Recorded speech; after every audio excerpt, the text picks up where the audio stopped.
slide with an animation on the right-hand side. I hope that the animations also work fine.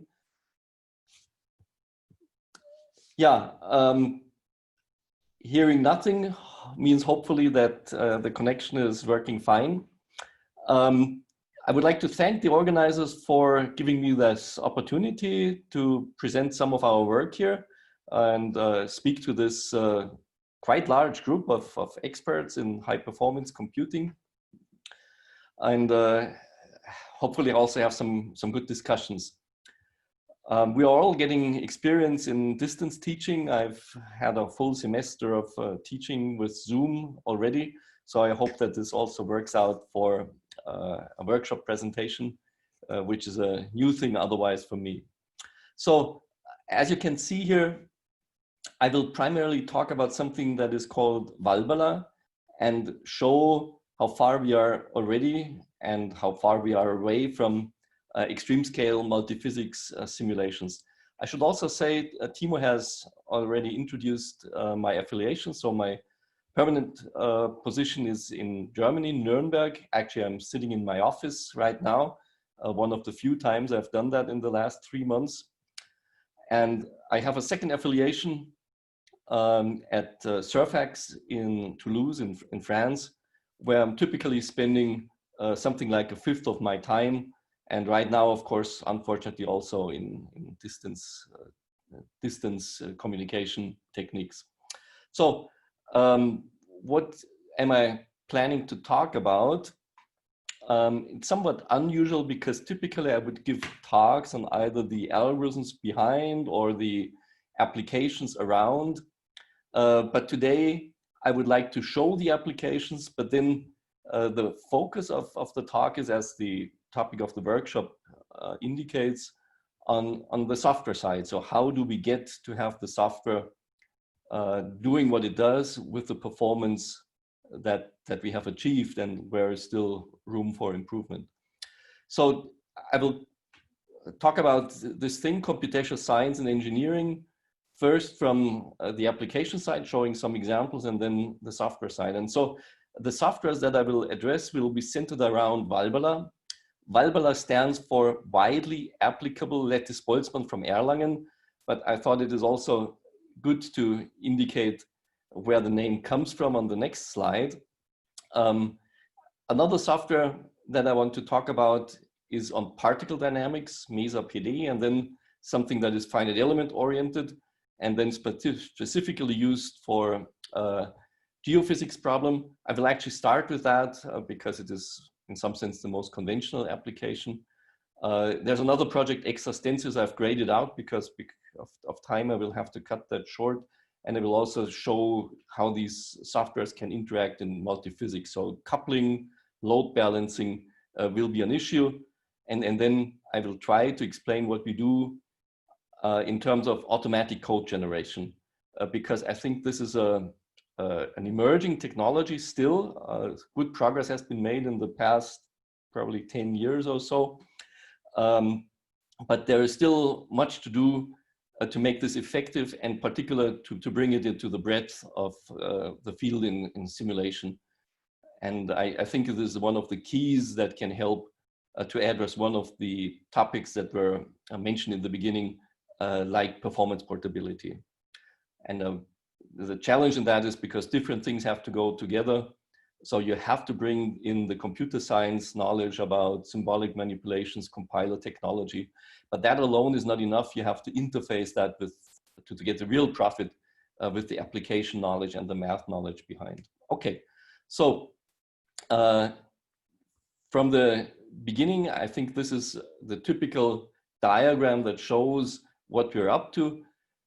We have this typical cycle of development of simulation tools by developing a model, making it mathematical, finding algorithms to deal with the models, converting it to software, in particular to the HPC side. So this is obviously the part that I will focus on.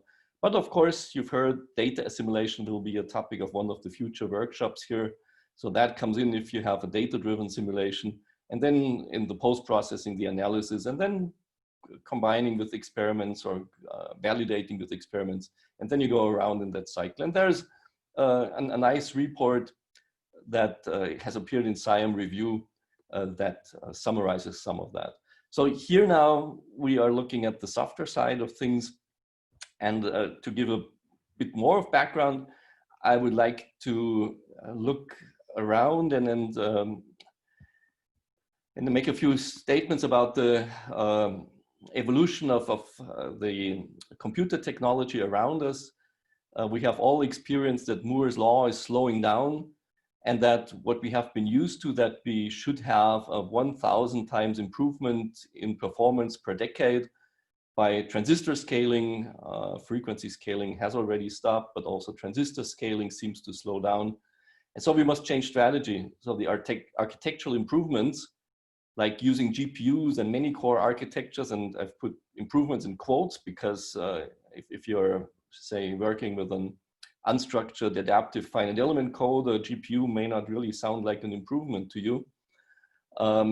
We have to think of new algorithms because of the pressure to better exploit this hardware, and of course then better implementation techniques.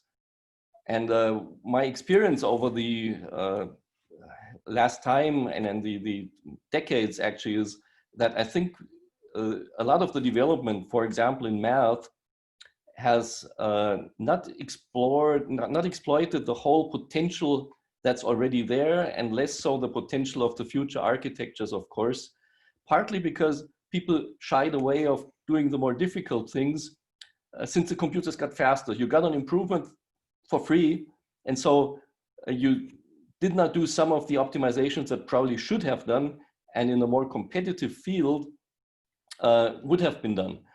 So in thinking of the economy of computing, Moore's law has led to a deflation of cost. And as economists will tell you, a deflation leads to a distortion in the economy. And now that this deflation slows down, the economy will force more optimization on the software and algorithms side that we have seen in the past 20 years, because this is where the potential for future improvements lies.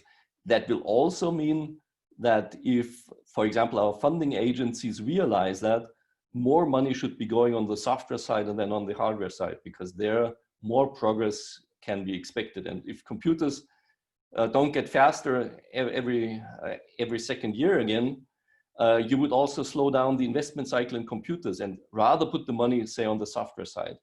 I'm not quite sure that people already understand that, but this is, I think, what we will observe.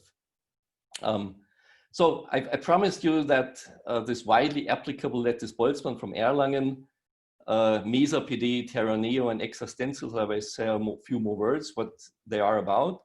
So waLBerla is an exascale ready multiphysics framework. If an exascale computer were there, we would certainly try to get waLBerla to run on there. It uses block structured meshes, but adaptivity by using the blocks. It is centered around Lattice-Boltzmann, but it can also do other things. And it has what I would call distributed coupling algorithms. The name is somewhat strange, but it's also the name of this hill here in our area, some 20 kilometers away from where I'm sitting. And it's kind of interesting because on the top is a Celtic settlement, prehistoric settlement with some archaeological findings. So in some sense, you could say this is our local version of Stonehenge. And I think this is a good name for a software because there's always some unexplained magic in making good software. And so maybe that helps in some way. But for the physical side, so what waLBerla can do is, for example, it can do simulations like this one of a complicated multi-phase flow with a lot of interface between the two phases. I'll talk more about that. Mesa PD brings in the Lagrangian aspect in modeling, in particular particles. So you see here a shaker experiment simulated with the hard contact model. What we tend to use more is what's called the discrete element method. I'll bring that up. And then Terraneo, which I will briefly show in the next slides, is a finite element code using multigrid to solve very large finite element problems, primarily used currently for geophysics problems. And the Exastencils, I said, I'll have to leave away because of time constraints. So this is what this HHG and then high-tech and Terraneo have been used for. These are different acronyms. The project was called Terraneo. The current version of the software is called high-tech. And you see that it computes the Earth mantle convection flow. So this flow of this rocky layer about 3,000 kilometers thick beneath our feet. And why this is an exascale problem is simply explained by the size of the problem and the scale that you want to resolve. Geology develops on a scale of about 1 kilometer, and the Earth mantle happens to have a volume of about 10 to the 12 cubic kilometers, so that you need something like 10 to the 12 mesh cells, and if you have a number of variables per mesh cell, you're getting into the range of several, maybe 10 to the 13 unknowns. And just briefly to show that we can really do that, do something on that magnitude, I will briefly show that how we do it. So with just a few buzzwords. So we mesh the Earth mantle with a tetrahedral mesh. We use an unstructured initial grid, so we could do more general things like than the spherical shell. We then refine uniformly to get to the resolution that we need. We have data structures that focus in linearly indexed memory access so that we can use accelerators and vectorization. The implementation is matrix-free. This is very important. You will see on the next slide, without matrix-free, this wouldn't work. This is how the refinement structure comes up. The tetrahedra are always a bit more complicated in the refinement. And we have a very careful performance analysis behind, centered around what in the multigrid literature is called textbook multigrid efficiency, which aims to achieve the following: that you can solve an implicit system with an efficiency that is not more costly, than complexity cost that is not more than 10 times the operator evaluation. So the forward problem applied 10 times should be the cost of solving the problem, so the solution of the system. And this is not quite achievable, at least not for now, or we wouldn't know how to do that, but we are not so far away from that. But this is only possible if you really put everything together, so multigrid and efficient implementations. Here are a couple of papers to read more details, but I would like to show that the scalability, the algorithmic and the implementation scalability is there. Here are some of the specifics of the multigrid method that we are using. So we are using a special kind of smoother that is adapted to the saddle point structure of the system. But here in that audience, maybe most important that you realize how big the problem is. 10 to the 13 unknowns means that the solution vector is 80 terabyte big. So even on a system like Uqueen, you can only store something like five or so of these vectors, not more. And there's no way to even think about storing a matrix. So the matrix-free implementation is essential. But you see that the scalability is there. So in a 3D problem, the typical progression is that the number of unknowns goes up by a factor of 8 with each refinement level. And here we are at 10 to the 13. So we can do that with a simplified model, of course, but say the new generation of machines has roughly an order of magnitude more memory, and as soon as we get a hold on one of these machines, we will try to get to the next level of size of the problem. And you see the scalability shows itself in the time staying fairly stable. So the more cost of this huge problem is being compensated by having more processes. So I think this is a good result, plenty of work to do to make the models more realistic, but we can do that resolution. We can get up there. Okay, this is an example of what MESA PD does for the particles. And what this indicates is here load balancing come in, especially with granular systems that we simulate with that, because you see that when the particles fall down, I can actually try to accelerate the movie so that we see some more. Then the partitioning, how we partition the domain has to be adapted. And you would, if you had a particle simulation by itself, you might load balance it in different ways, but we want to use the particles combined So the Lagrangian paradigm of particles combined with an Eulerian paradigm for flows. And then you have to schedule the things because they have to be interfaced by coupling algorithms. And so the load balancing for the particles also follows a domain partitioning paradigm here. So you see that now the grids up there can be coarsened once the particles have left that domain. Okay, we are moving forward to now the flow problems. This is a complicated geometry here extracted. The color coding is the processor assignment. So how this is being assigned to almost 500,000 processors. So this is color coding, has nothing to do with the flow.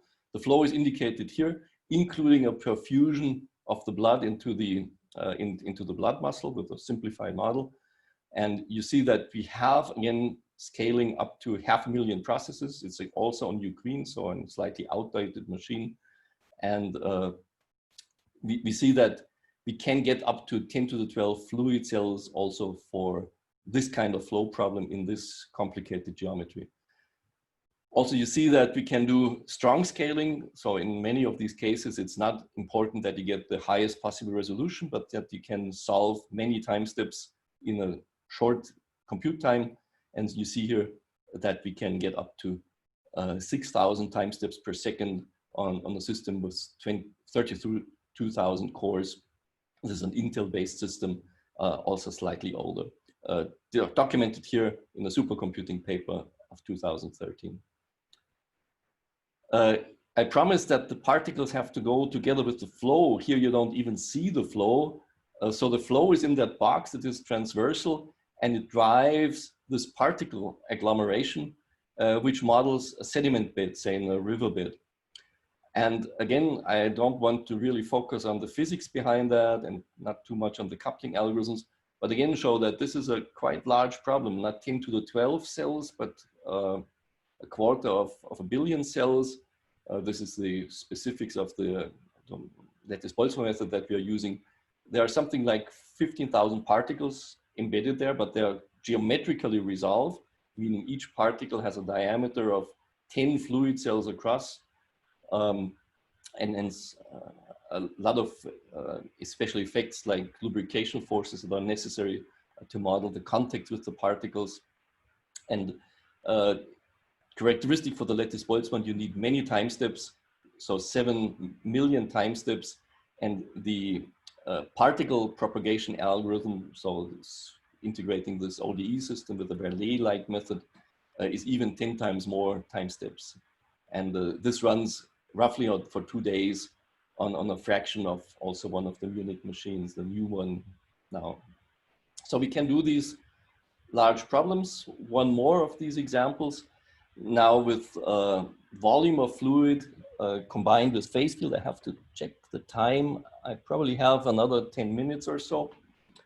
I hope somebody interrupts me if I'm spending too much time. I try to be quick here.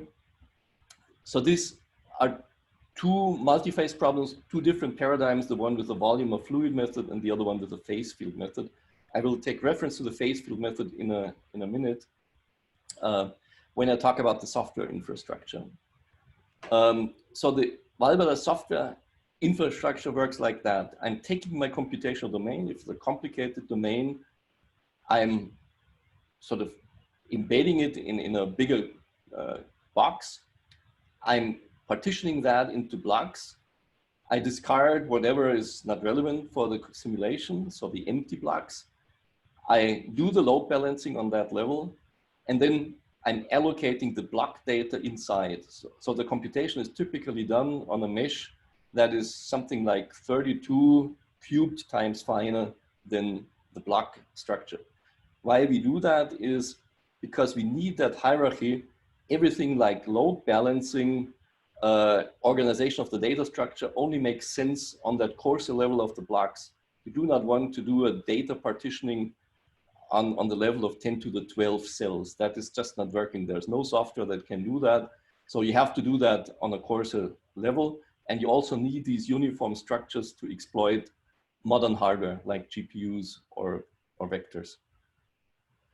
I will then also try to talk about the domain-specific languages and that go into that. Here is the coupling of the different physics, the flow problem, coupled with the physics of the particles in a loop with the lattice Boltzmann in this loop, then maybe coupled to something else. We, for example, done electrophoretic flows where there's an electric field and you have these corrections like the lubrication forces. Again, the slides contain then some references where this can be looked up. A big problem, of course, if you go to these large things is adaptivity. What you see here is the adaptivity for a flow through a slit originally motivated by a biofluids problem. And you see how the grid adapts, but keep in mind these blocks that you see are not the computational cells. These are the blocks which are then typically refined by something like 32 cubed or even 64 cubed when we go to the very large problems. Load balancing, you find that if you go to that scale, that even things that are claimed to be scalable like space filling curves show a degradation for certain reason, part of which are lattice Boltzmann inherent, because you also have to refine in time. That makes things somewhat more difficult here. And then what we have instead done, we have implemented a diffusive load balancing scheme that you see here, has much better scaling properties, and which is good enough for our cases. It cannot solve all the problems, but in the cases that we had, this seemed to be effective. And this is now an indication that we can do the refinement and the adaptivity also combined. So the particles have the refinement and load balancing, the flow has its refinement and load balancing, and that can now be coupled. And the real challenge is not only to couple the physics, that's already fairly challenging, but to also couple that with the adaptivity and the load balancing so that this all works together. So just indicated with these quick animations. To achieve the optimal performance, I would like to come back to this multiphase flow that I've shown. Just a few words. So this is a lattice Boltzmann based flow, and the multiphase comes in with an Alan Kahn phase field models. Now, we have tried that on 2 current GPUs, and I would like to indicate that. So this is a V100 and a P100, and these are the peak megaflops that come from the vendor, and these are the measured stream benchmark throughput values. What we then do is we look at the code and we identify which part of the code needs how many flops and how many bytes it needs to operate on. These are these 2 columns, characteristic for the code. Out of that, we compute what is the balance of the algorithm. So how many flops does it, how many bytes does it need per flop, and how many bytes can be loaded per flop from the architecture. And this quotient gives you the balance of the code. That means which fraction of the flops peak performance can you achieve. So you find that all these codes are essentially bandwidth limited and not flops limited, even in the best case. And so you can estimate that, say, for the phase field part on the V100, you should get something like 2.89 cell updates times 10 to the 9, this is the giga here, per second. And our implementation gets 2.66 of that. And so what you see is that an excellent peak, fraction of the peak is being achieved by how we construct the codes. So it should be interesting, how do we construct the codes to get this 80–90% of peak performance. Peak here not in terms of flops, because that's not possible, that's not the critical bottleneck, it's the memory bandwidth, but we're getting something like 85–90% of peak bandwidth. And it does that for all kinds of variations of the code. That is what this here indicates. So different models, different GPUs, and then we're always, so the bar indicates the max, and so the black line indicates the max, and the bar indicates how much we get. So 85%, 87%, 93%. This is node level performance, and you need to get that. And once you have that, you have to go to large systems. So this is a computation done on the Swiss GPU system, pit-stained. We were permitted to go up to 2048 GPUs, and we got almost perfect scalability, which then also brings in the problem, how do you overlap computation and MPI message passing? This is the software structure. Is somewhere in the background and can tell me how much time I have. I think I'm running out of time, but I'm not sure. So you still have, you started, no, you still have around 5 minutes. I think. 5 minutes. No, sorry. You started 13, 15. No, you have 15 minutes in total. 15. Okay, great. Then I can talk some of the technical things as I have intended. I've been underestimating a little bit how long it takes me. So I've shown these different software packages, and I've shown how they interact, what performance we are getting, also shown that we can support different architectures. Now, one of the keys to that is, of course, do you have a software structure that supports that? So the waLBerla framework on which we are basing this work has these 4 fundamental layers, like the application layer, these different applications from particle transport, additive manufacturing, other things that we have done, which then is built on the discretization level. And we always use these block structured grids also for the finite elements, because we want to have these uniform refinements to have a layer in which we can have linear addressing for vectorization for using accelerators. Also on that level is the parallelization, so the task-based parallelization, but also the communication with MPI in distributed memory. And underneath that is still the performance modeling. As I've shown for the GPUs, becoming clear what is the best possible performance that you can expect for that particular algorithm on that particular architecture, and then really understanding what you have to do on the software to get close to that max. And if you don't get that, understand what is prohibiting you from to go there. It could be that you have not the right code structure, because if you haven't used the block structures, maybe you cannot get there. Or you have to identify that there are other bottlenecks that prohibit you to get to what you thought are your bottlenecks. So, but this will always teach you something if you do performance modeling on that level. And then you optimize your kernels subject to these a priori predictions of performance. And below that is then really the hardware level, where you have the GPUs, you have your MPI, maybe your fault tolerant HPI, and eventually the hardware. There is again a set of publications that talks about that. In particular, maybe this last one here is 2020. It's just appearing, already available.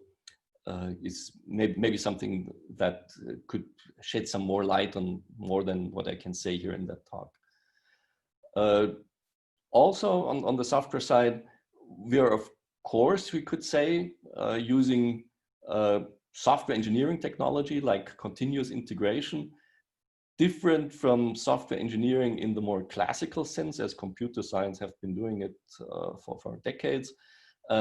We put a high emphasis on the performance. So the automatic tests that are being performed should include, and should even include more than we have it now, also performance validation tests. So if you have an analytical prediction how fast your code should be, the test should also make clear that the software units that you have perform as you expect. And if not, there should be a bell ringing on some developer's desk, some PhD student typically, and tell her or him that something has gone wrong, there is a new architecture, a new compiler version, whatever, and one has to go back and validate and see what has gone wrong and fix it. This code optimization gets extremely complicated because of the variations that you have. Here, just for the lattice Boltzmann, there are these different models, 2D, 3D, different 3Ds, different variants, how these models are being constructed. This may be only of interest in specifics to those who work with lattice Boltzmann, single relaxation time, 2 relaxation time, multi-relaxation time, modern method like cumulant-based or entropic, all that cumulant entropic stabilization. All this changes the kernels, and in principle for all these you have to do these low-level optimizations individually. None of them are equally like with D3Q19, you get different load and store streams than with D3Q27, and that may force you to use a different loop structure.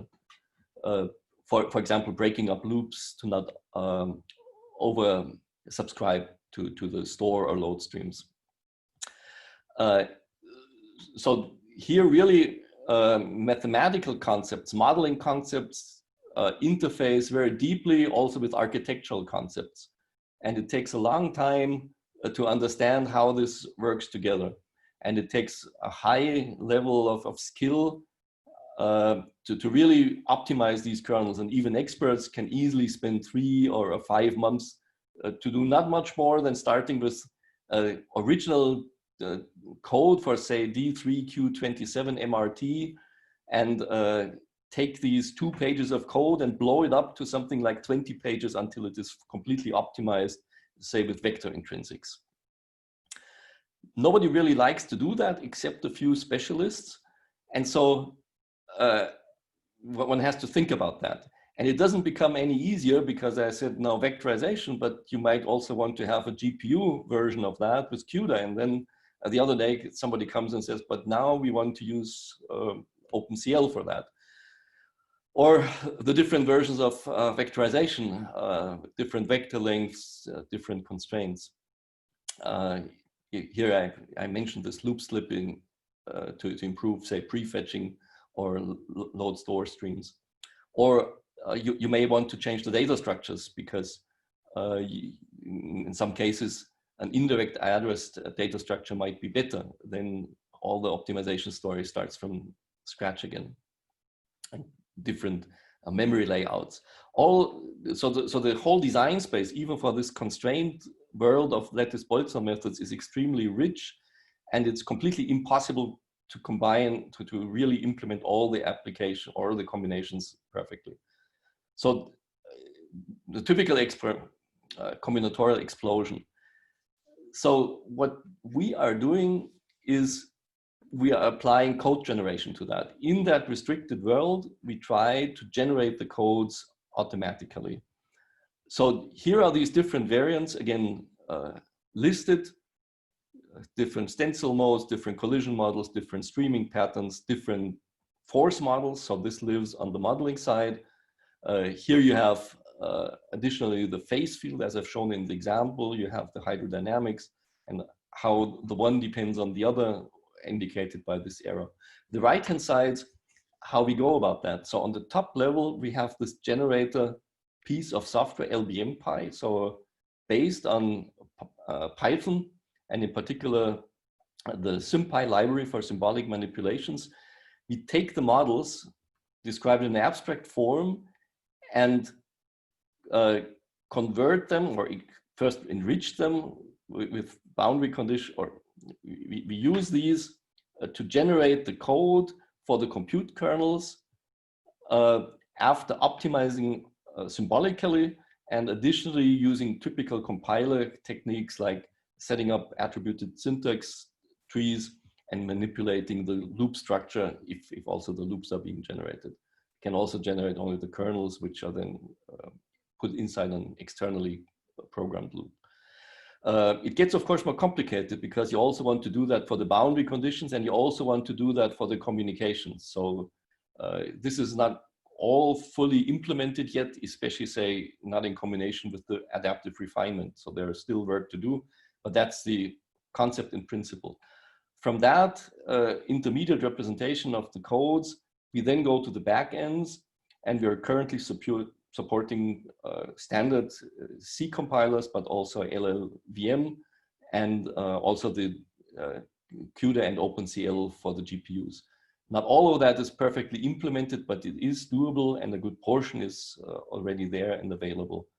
And then for the execution, you embed these kernels in a software infrastructure like waLBerla, which is programmed in C++, where you can integrate that. And just this morning, we had a group discussion how to go beyond this concept and generate also more from the waLBerla structure automatically, because we find that once this has been made successful, you want to generate more and more automatically. So meaning you don't describe something like a domain shape down here in the framework, but you want to generate that from a more abstract description parallel to the generation of the compute kernels. Okay, so this is essentially the same picture. We have that method layer.